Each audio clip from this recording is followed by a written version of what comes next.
Si usted no tiene una confesión de fe bautista, puede hablar con hermano Francisco, tenemos atrás. Si alguien no tuviera, puede hablar con él ahora al finalizar el tiempo de la escuela dominical para que pueda tener su confesión. La confesión bautista, como hemos dicho en otras ocasiones, es lo que creemos eh, los bautistas de esta iglesia, porque hay muchos bautistas, pero nosotros como bautistas nos apegamos a la confesión de fe de 1689. Bien, vamos a orar.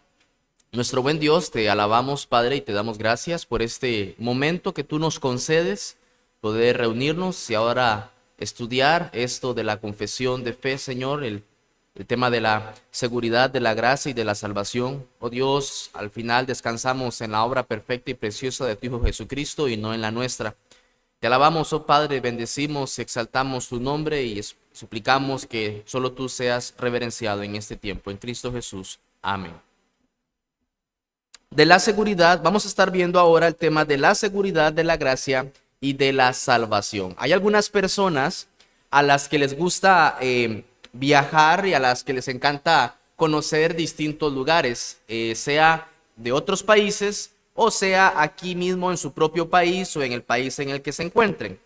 Sin embargo, uno de los aspectos más difíciles que le resulta para estas personas o de las cosas más complejas a la hora de ir por una zona completamente desconocida es el tema de la ubicación, sea del tráfico, sea de las direcciones para poder llegar al destino final, y es difícil tanto para usar la manera correcta y la manera más rápida, más cuando usted no conoce un lugar.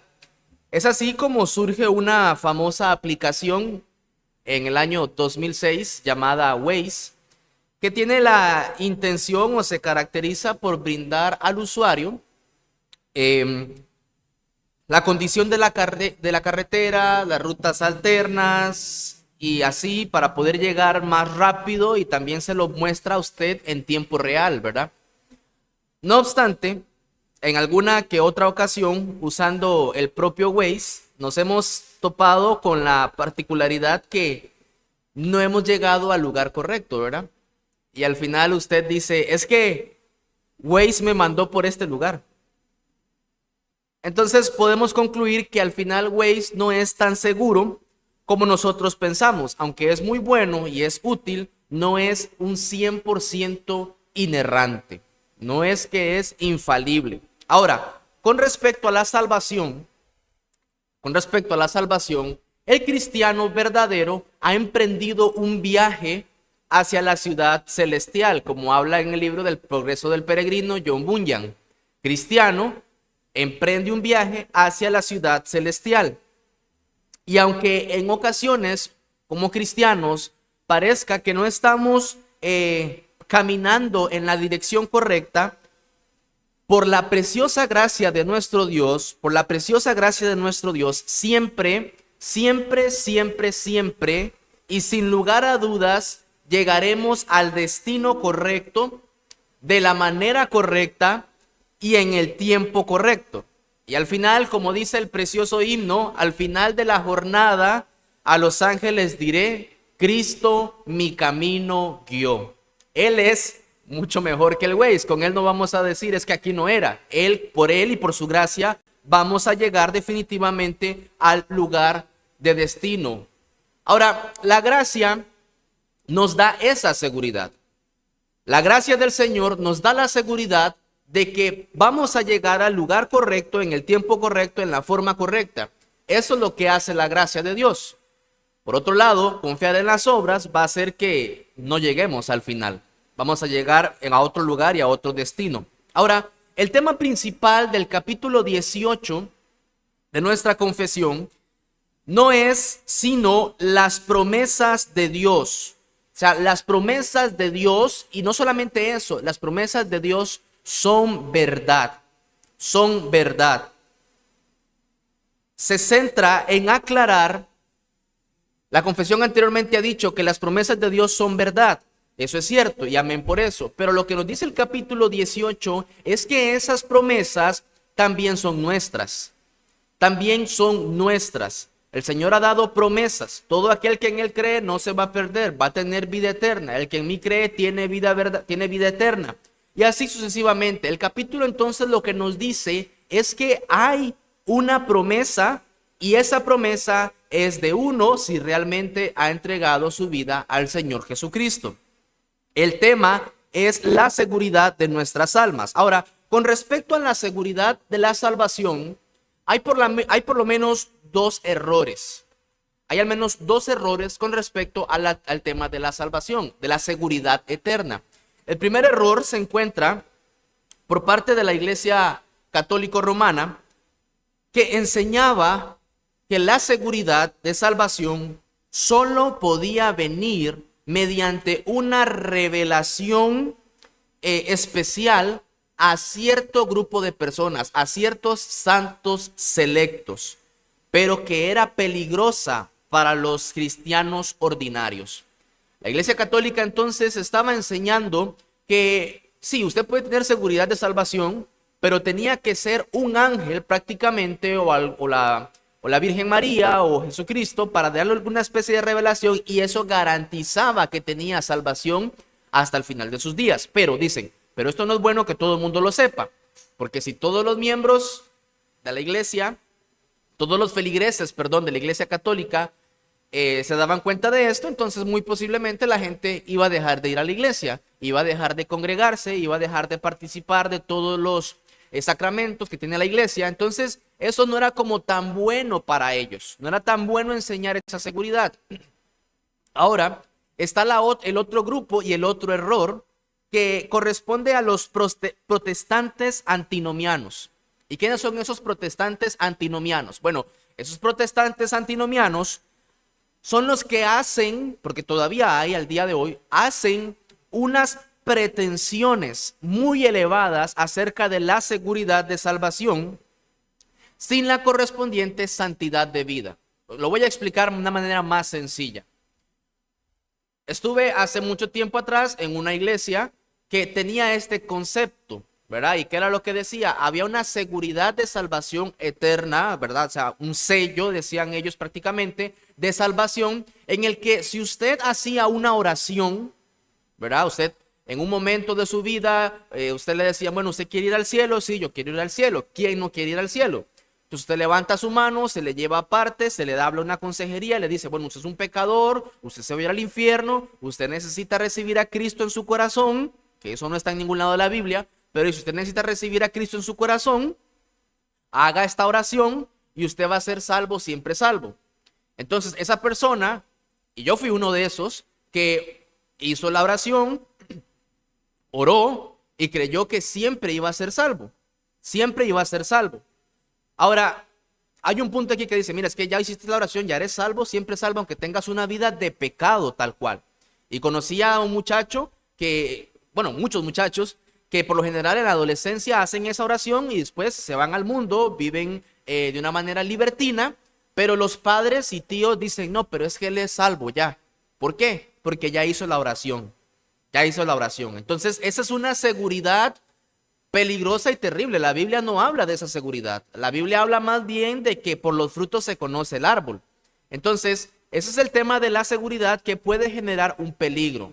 Puede que haya personas que piensen que son salvos por una oración que hicieron en un momento en particular y su vida no es una vida de piedad.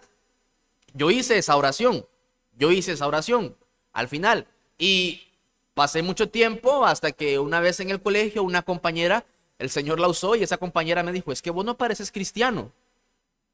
Y eso fue lo que despertó mis sentidos y el Señor en su gracia luego transformó mi vida. Pero no podemos confiar de que por una oración ya esa persona es salva, siempre salva y nunca, independientemente de lo que haga, siempre se va a ir al cielo. O sea, eso es vida eterna sin santificación. Eso no existe, eso no se puede.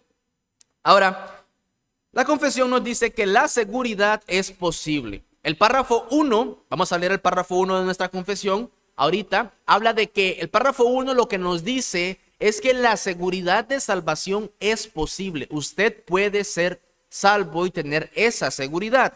Ahora, el tema principal de la confesión es afirmar la realidad de que los creyentes pueden tener y disfrutar esa seguridad de salvación.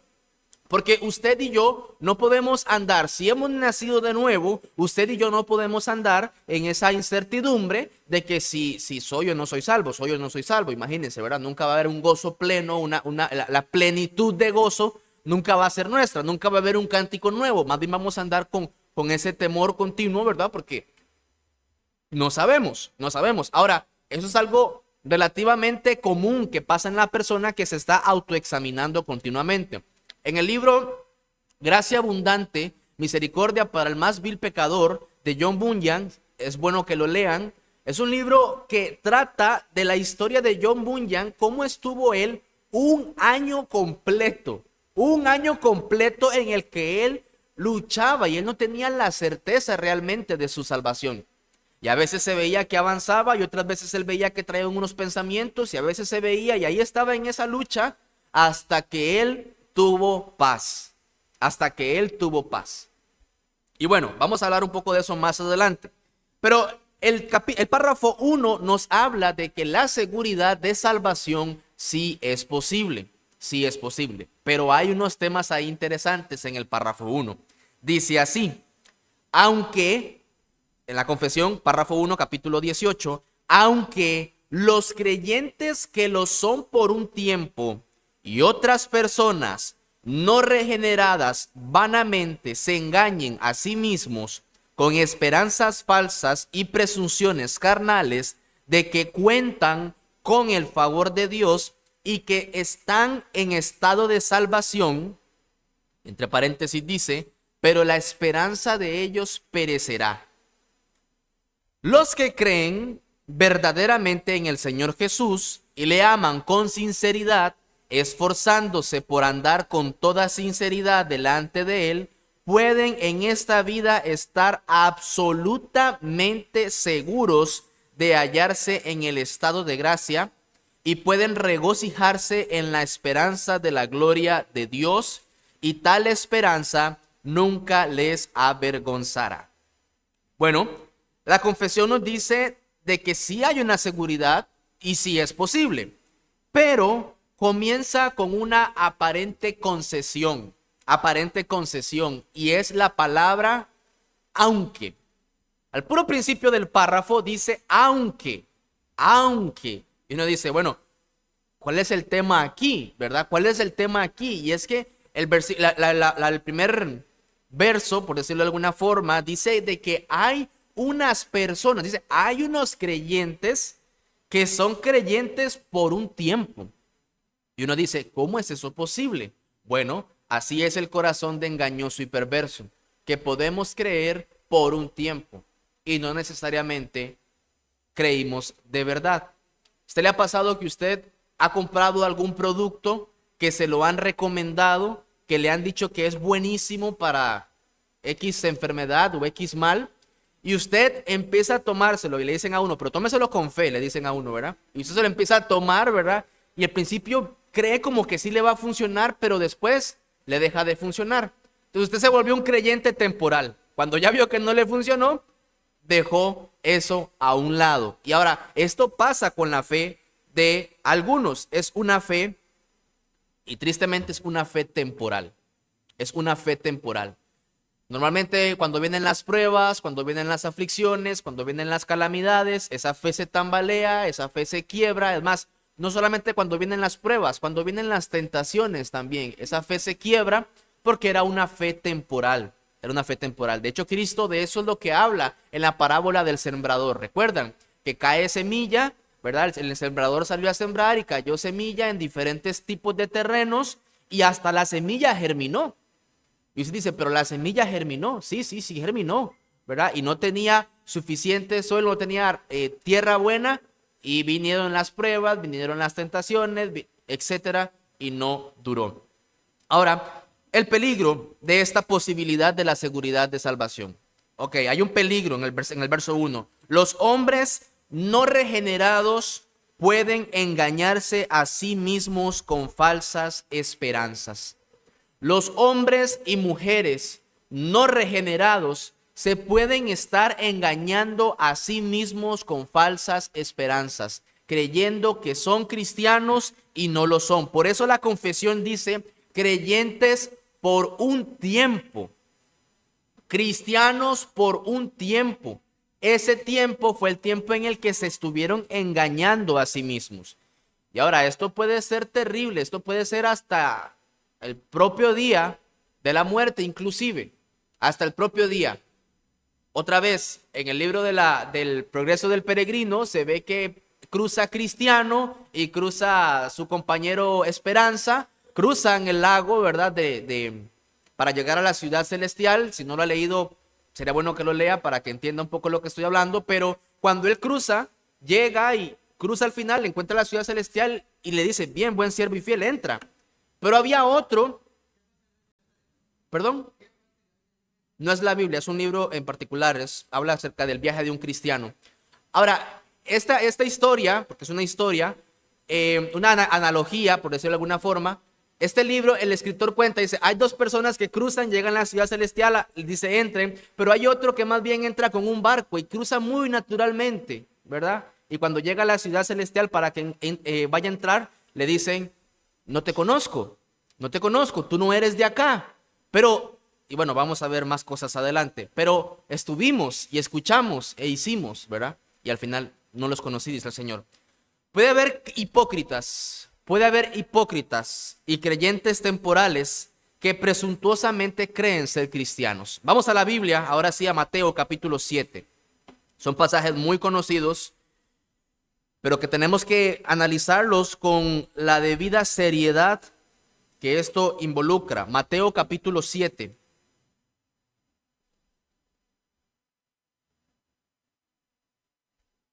Mateo 7, 21 al 23.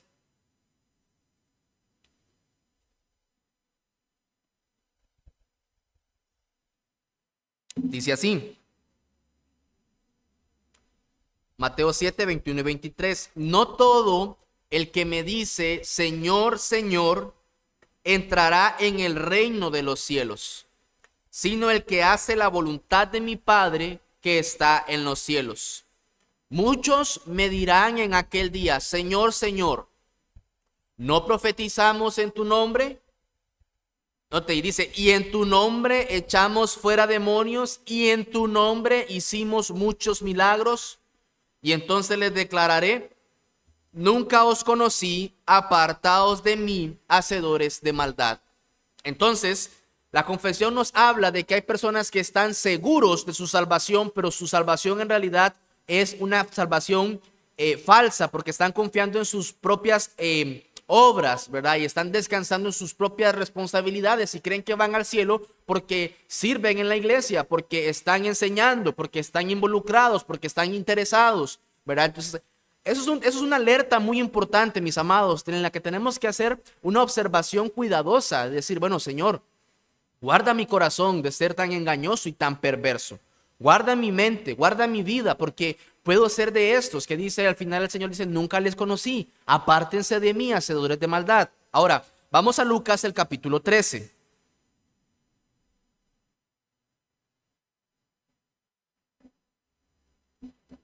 Lucas 13, 22 al 28.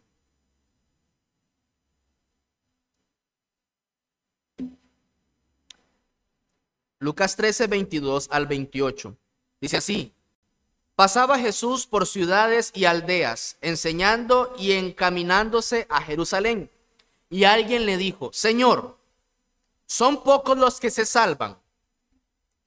Y él les dijo, esforzaos a entrar por la puerta angosta, porque os digo que muchos procurarán entrar y no podrán. Después que el padre de familia se haya levantado y cerrado la puerta, y estando fuera, empecéis a llamar a la puerta, diciendo, Señor, Señor, ábrenos. Él respondiendo os dirá, no sé de dónde sois. Entonces comenzaréis a decir, delante de ti hemos comido y bebido, y en nuestras plazas enseñaste. Pero os dirá, os digo que no sé de dónde sois, apartaos de mí todos vosotros, hacedores de maldad. Allí será el llanto y el crujir de dientes cuando veáis a Abraham, a Isaac, a Jacob y a todos los profetas en el reino de Dios y vosotros estéis excluidos. Y vosotros estéis excluidos. Note esto cómo empieza. Hay una persona que le dice, Señor, son pocos los que se salvan. Ahora, una persona que pregunta esto es porque hace rato viene escuchando algo de parte del Señor. Hace rato viene escuchando de puertas estrechas, de por los frutos los conoceréis, de que arrepentíos, de todas estas cosas. Y esa persona viene y dice, entonces, son pocos los que se salvan. La pregunta, ¿son pocos los que se salvan? Y el Señor no le dice, sí, son pocos. No, el Señor no le dice eso. El Señor tampoco le dice, no, son bastantes. El Señor tampoco le dice eso. El Señor lo que le dice es, procure usted entrar por la puerta estrecha. Procure usted entrar por la puerta estrecha. Hay un camino que es angosto. Hay un camino que es angosto. Pero hay un camino que es ancho. Hay un camino ancho. Hay un camino. Usted sabe lo agradable que es manejar en una calle ancha, ¿verdad? Es riquísimo manejar en una calle ancha porque usted no tiene problemas. Además, si es de doble carril, de 3 carriles, usted va sin problemas. Pero cuando usted maneja en una calle angosta, usted sabe lo difícil que es eso. Es complicado, no es sencillo, no es fácil rayar y etcétera, todo lo que se involucra. Pero si lo vemos así a nuestra vida, uno dice, bueno, es que el camino es ancho, mucha gente transita por ahí y les gusta, es fácil, es rápida, pero al final lleva a la muerte. El camino angosto es el que realmente nos llevará al cielo. Entonces, debemos estar prevenidos del peligro de la presunción. Como cristianos verdaderos debemos estar prevenidos del peligro de la presunción. Ahora, la confesión no está diciendo de que usted nunca va a carecer de seguridad. O sea, la confesión no dice es que usted nunca puede estar seguro. No, la confesión no dice de que usted nunca va a estar seguro. No es eso lo que dice la confesión. La confesión dice, usted puede estar seguro, pero tiene que ser muy cauto, tiene que ser muy cuidadoso, no tiene que ser presumido con esto de la seguridad. No es que usted dice, es que yo voy a la iglesia y por eso soy salvo, es que yo hago buenas obras y por eso soy salvo, es que yo hice una oración y por eso soy salvo. La confesión no dice eso. La confesión dice, guárdese de ser un creyente temporal, pero si hay una seguridad de salvación, que es en la segunda parte del párrafo 1. Los que creen verdaderamente en el Señor Jesús, los que creen en las promesas del pacto, son sí y amén, dice Jonathan Edwards en el sermón de Pecadores, hermanos de un Dios airado. Hay unas promesas en el pacto, en ese mediador que es Cristo, y esas promesas son sí y amén. Gloria sea al Señor, dice, los que creen verdaderamente en el Señor y le aman con sinceridad. O sea, con sinceridad, esforzándose por andar con toda sinceridad delante de Él. Y esto es lo que tenemos que cuidar día a día, porque nosotros podemos andar no sinceramente delante de las personas, pero delante del Señor todo es claro a sus ojos.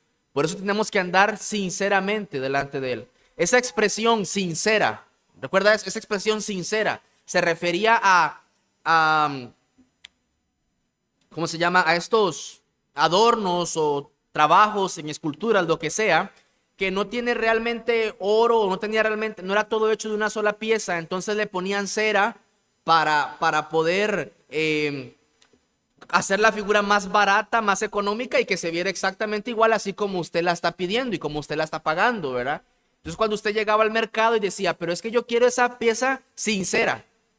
Usted quería que esa pieza fuera sincera, o sea, que no tuviera esos residuos ahí extraños que me fueran a contaminar la pieza y que luego con el calor se me empieza a derretir. Dice, yo la quiero completa, así como es sincera. Si usted le mete cera, ya me está engañando. Ahora, tenemos que andar de manera sincera delante del Señor.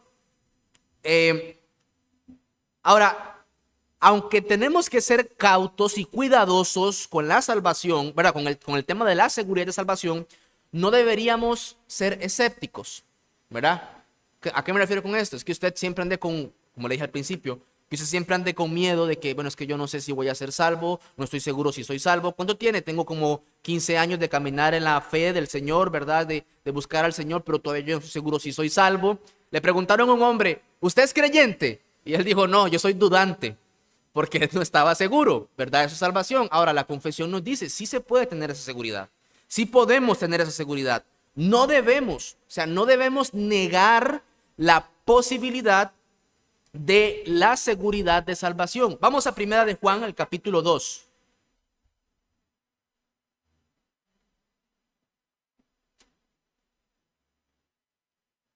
Primera de Juan 2:3. Y el apóstol Juan, en esta carta, hace en varios versículos, en una carta tan pequeña, él da unos puntos, dice, es que hay seguridad de salvación. Él dice, hay seguridad de salvación en la carta de Primera de Juan.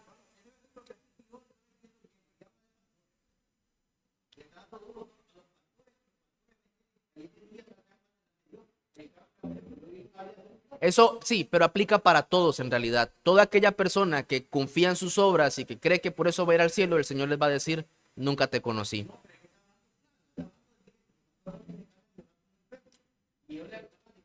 Pero también es un tema de general, es un tema general. La Biblia está aplicando general. Por eso Lucas habla de personas que escucharon y nunca realmente creyeron como tenían que creer. En Primera de Juan, el capítulo 2, el versículo 3, dice, y en esto sabemos, dice, y en esto sabemos que nosotros le conocemos. ¿Sí que? Si guardamos sus mandamientos. Entonces, Juan dice, mira, si hay una seguridad de salvación, sabemos, dice. Él dice, sabemos que tenemos vida eterna, dice, si guardamos sus mandamientos. También dice en el capítulo 3, el versículo 14, dice, nosotros sabemos que hemos pasado de muerte a vida, en que amamos a los hermanos. Entonces, si usted guarda los mandamientos, si usted ama a los hermanos, esas son características de que hay salvación en su vida, en su alma.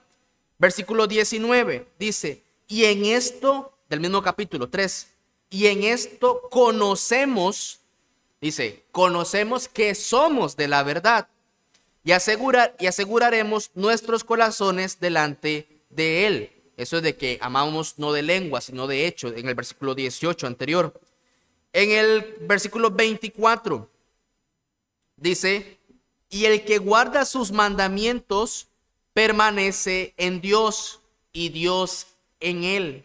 Y en esto sabemos que él permanece en nosotros por el Espíritu que nos ha dado. Y luego dice en el capítulo 5, el versículo 13, dice, estas cosas os he escrito a vosotros, que creéis en el nombre del Hijo de Dios. ¿Para qué? Para que sepáis que tenéis vida eterna y para que creáis en el nombre del Hijo de Dios.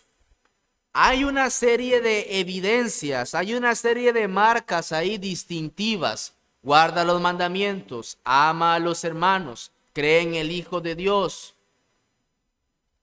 Estas cosas, y Juan dice, mira, te escribo, miren hermanos, les escribo para que sepan que tienen vida eterna. Esta es una promesa.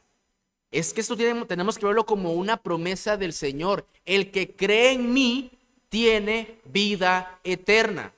Esta promesa también aplica para nosotros y ciertamente podemos descansar en esa promesa y decir, bueno, Señor, o sea, yo sé, me he visto a mí mismo 1000 veces, varias veces, me veo con mis debilidades, con mis luchas. De hecho, en una ocasión Paul Washer estaba aconsejando a un muchacho, porque un muchacho se le acercó a Paul Washer, famoso predicador, y le dijo, es que yo no sé si soy cristiano. Yo no sé si soy cristiano. Y le dijo él, bueno, sentémonos, y empezaron a revisar versículo tras versículo que hablaba acerca de la seguridad eterna. Y él, sí, yo eso lo tengo claro, está bien, sí, todo. Y ahora, ¿cómo te sientes? Todavía no sé si soy cristiano, todavía no sé si soy salvo. Entonces se le dijo, entonces hagamos esto, olvídate de todo y vete al mundo. Vete al mundo, disfruta el mundo, vete a los bailes, vete a los bares, anda con mujeres, embriágate, habla mal, di malas palabras, haz todo eso, haz todo eso. Y el joven le dijo, llorando, es que no puedo, dice, no puedo hacerlo, no puedo irme, no puedo. Entonces, hay unas marcas que van a hacer que esta seguridad sea infalible. Esa seguridad de que podemos descansar en la obra preciosa del Hijo de Dios. No se trata de nuestras obras, porque todas nuestras obras, como lo he dicho en otras ocasiones, son trapos de inmundicia. Hablaba con una persona hace unos días atrás que me pregunta, estaba atendiéndome, entonces me pregunta, ¿usted va a la iglesia? Y yo, sí, yo voy a la iglesia. Dice, yo iba, pero dejé de ir. Ajá, ¿y por qué? Porque me gustan los bailes, las fiestas, todo ese tipo de cosas. Pero me dice, pero yo hago buenas obras, dice. Yo me preocupo por las personas que están mal, por atender bien a las personas. Y varias cosas me dijo en las que esa persona confiaba. Y yo le dije, mira, hagamos una cosa. Imagínate que tienes tienes $1.000.000 de dinero del gran banco. ¿Recuerdan este juego del gran banco? Imagínate que tienes ese dinero, $1.000.000 del gran banco, y vas a la agencia del banco y le dices, mira, aquí traigo este dinero, traigo $1.000.000, necesito que por favor me lo deposites a la cuenta. ¿Qué crees que te va a decir el gerente del banco? Te va a decir, eso no se puede, aquí no funciona en tu jueguito, pero aquí no funciona. Bueno, así son todas nuestras buenas obras delante de Dios. Son como dinero de gran banco. No lo vas a poder depositar en el cielo. Así no funciona. Porque el Señor ya pagó toda la deuda. El Señor ya pagó todo con su sangre preciosa.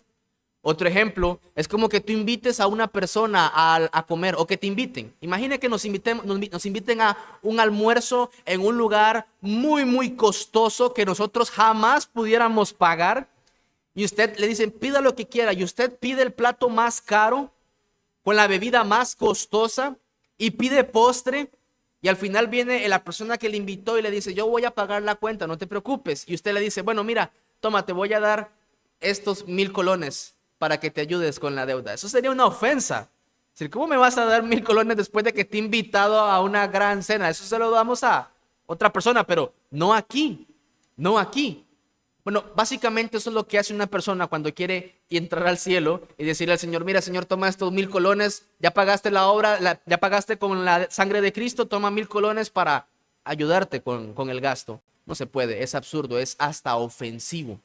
Y por eso tenemos que descansar en las promesas del Señor Jesús, que son nuestras. Las promesas del Señor son sí y amén a todo aquel que ha creído en Él. Oremos.